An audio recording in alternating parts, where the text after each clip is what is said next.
महाराष्ट्रात पुन्हा एकदा भ्रष्टाचाराचा मोठा पर्दाफाश झाला आहे. बुलढाणा येथील जिल्हा कोषागार कार्यालय बुलढाणामध्ये पेन्शनच्या फाईलसाठी लाच मागितल्याचा धक्कादायक प्रकार उघडकीस आला आहे.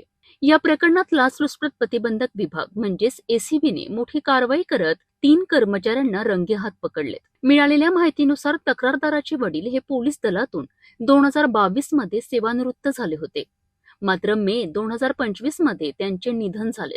त्यानंतर त्यांच्या पेन्शन आणि थकीत रकमेचा लाभ मिळावा याकरिता तक्रारदाराने ऑक्टोबर 2025 मध्ये कोषागार कार्यालयात अर्ज केला होता. परंतु गेल्या अनेक महिन्यांपासून कार्यालयातील कर्मचारी कागदपत्रांमध्ये त्रुटी काढून फाईल अडवून ठेवले होते.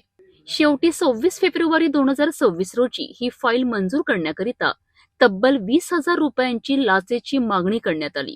तक्रारदाराने लाच देण्यास नकार देत थेट एसीबी कडे तक्रार दाखल केली.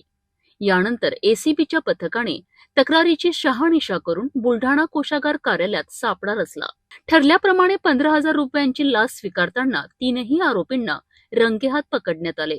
या कारवाईत अटक करण्यात आलेले आरोपी प्रवीण मोंढे अप्पर कोषागार अधिकारी, विनोद घट्टे लिपिक, जीवन काळे लिपिक या 3ही आरोपींना ताब्यात घेण्यात आले.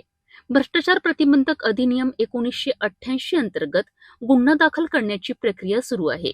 ही कारवाई भागोजी चोरमले, रमेश पवार, विलास गुशिंगे आणि त्यांच्या पथकाने यशस्वीरित्या पार पाडली. या कारवाईमुळे शासकीय वर्तुळात मोठी खळबळ उडाली असून भ्रष्टाचाराविरोधात एसीबी पुन्हा एकदा आक्रमक झाल्याचे दिसून येत आहे.